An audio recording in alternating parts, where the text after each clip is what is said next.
কেমন আছেন? আশা করি সকলেই ভালো আছেন, সুস্থ আছেন। আমরাও সবাই ভালো আছি। কিন্তু আজ বিকেল থেকে একটু মনটা খারাপ। মানে যখন ভয়েস দিচ্ছি তখন একটু মনটা খারাপ। কিন্তু সকাল থেকে মনটা ভালোই ছিল, সব ঠিকঠাকই ছিল। বিকেলবেলা একটু সমস্যা হয়েছিল, একটু নয় মানে একটা খারাপই হয়েছে। যাই হোক, সেটা পরে বলছি। আর আপনারা কেমন আছেন? সবাই আশা করি ভালো আছেন, সুস্থ আছেন। আর আমি এই সকালবেলা উঠে আগে বিছানাপত্র গুছিয়ে গাছিয়ে নিচ্ছি। আর আজ হচ্ছে শুক্রবার, বলতেই ভুলে গেছিলাম। আর এখন বাজে প্রায় সকাল 6টা। আর আমি উঠেছিলাম অনেকটাই আগে, 5টা নাগাদ উঠে আমি ফুলটা আগে তুলে নিয়েছিলাম, দিয়ে চা খেয়ে এখন বাড়ির কাজ করছি। বাড়ির বাসি কাজকর্মগুলো সব সারছি।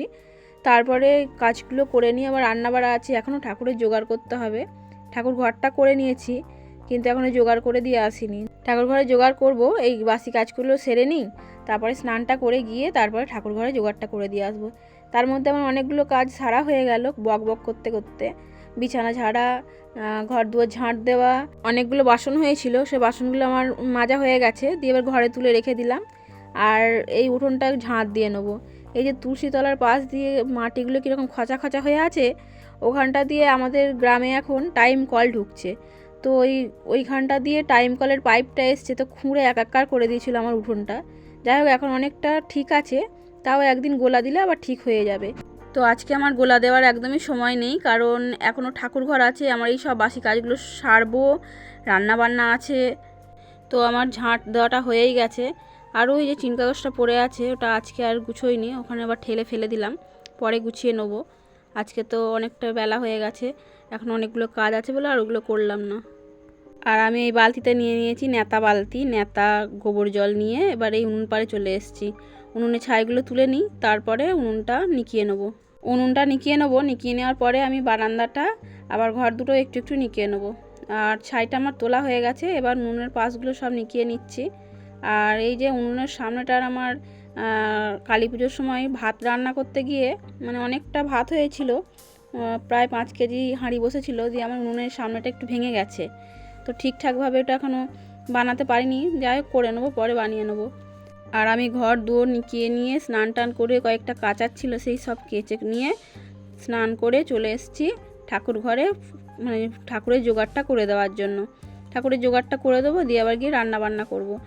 আর ওদিকে আমি ঠাকুর ঘরে আসার আগে একটু মুড়ির তরকারি একটু চাপিয়ে এসেছি, গিয়ে সবাইকে মানে পুজোটা হয়ে গেলে সবাই খেয়ে নেবে আর কি, দিয়ে মুড়ি টুড়ি দিয়ে দেবো, তারপরে আবার রান্না বান্না করব। যাই হোক, আমার সবটাই মানে ঠাকুর ঘরে সবটা জোগাড় করা হয়ে গেছে, এবার বাড়ির দিকে যাই। আর আমি ঠাকুর ঘরে জোগাড়টা করে রাখলাম, ও এখনও মাঠ থেকে আসেনি, মাঠ থেকে আসবে, স্নান করবে, তারপরে পুজো করবে। তো আমি ঠাকুর ঘরের দরজাটা বন্ধ করে দিয়ে বাড়িতে চলে আসি। এসে আবার কিছু কুণ্ডকান্না আছে, এখনও কিছু কোটা হয়নি, কুটে নিয়ে আবার রান্নাবান্না চাপাতে হবে। আজকে রান্নাবান্না বলতে 3 পিস মাছ আছে, তো আমাদের 3 জনাকার হয়ে যাবে। মাছ দিয়ে আলু দিয়ে একটু তরকারি করব। আর এই যে বেগুন ঝাল, বেগুনটা সর্ষে বাটা দিয়ে ঝাল করলাম।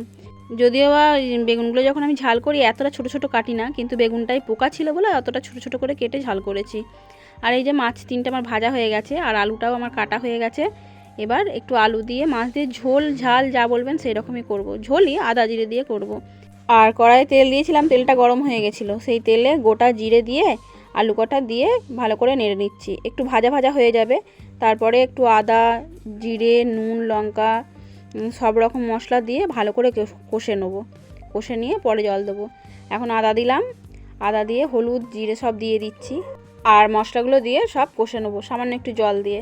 আর আমি যদি ভয়েস দিতে বসি তো আমার বাড়িতে প্রচুর সমস্যা হয়ে যায়, একবার আমার ছেলে একবার আমার স্বামী, ওদের যে কত রকমের সমস্যা হয় তার ঠিক থাকে না।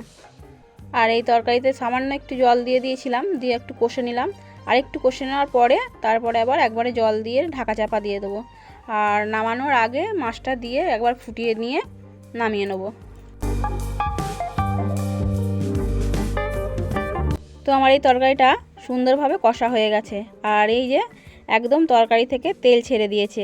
এবার জল দিয়ে দেবো, জল দিয়ে ঢাকা চাপা দিয়ে দেবো, তারপরে আবার দেখা হবে খাবার টেবিলে। তো আমার রান্না বান্না তো হয়েই গেছে, এবার চলে এসেছি খাওয়া দাওয়া করতে। এই যে বেগুন ঝাল আর মাছ দিয়ে আলু দিয়ে ঝোল। তো আমরা খাওয়া দাওয়াটা করে নিই। আর বলছিলাম না একটা খারাপ খবর, তো আমাদের যে চাঁদা বলে একটা ছাগলের বাচ্চা ছিল, সে বাচ্চাটা মরে গেছে। আর আমরা খাওয়া দাওয়া সেরেই ওখানেই চলে গেছিলাম। দেওয়ার কোনো ভিডিও আমি করতে পারিনি। আর এই এখন সন্ধেবেলা এসে সন্ধে টন্ধে দিয়ে বাসন কোসন মেজে সন্ধে দিয়ে এখন চা করে খাচ্ছি।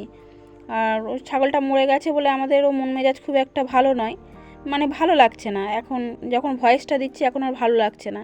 সকাল থেকে অতটা কিছু ছিল না, সব ঠিকই ছিল, কিন্তু এই বিকেলবেলায় ছাগলটা মরে গিয়ে আমাদের একদমই ভালো লাগছে না। যাই হোক, সবাই ভালো থাকবেন, সুস্থ থাকবেন। আবার দেখা হবে কাল একটি নতুন ব্লগে।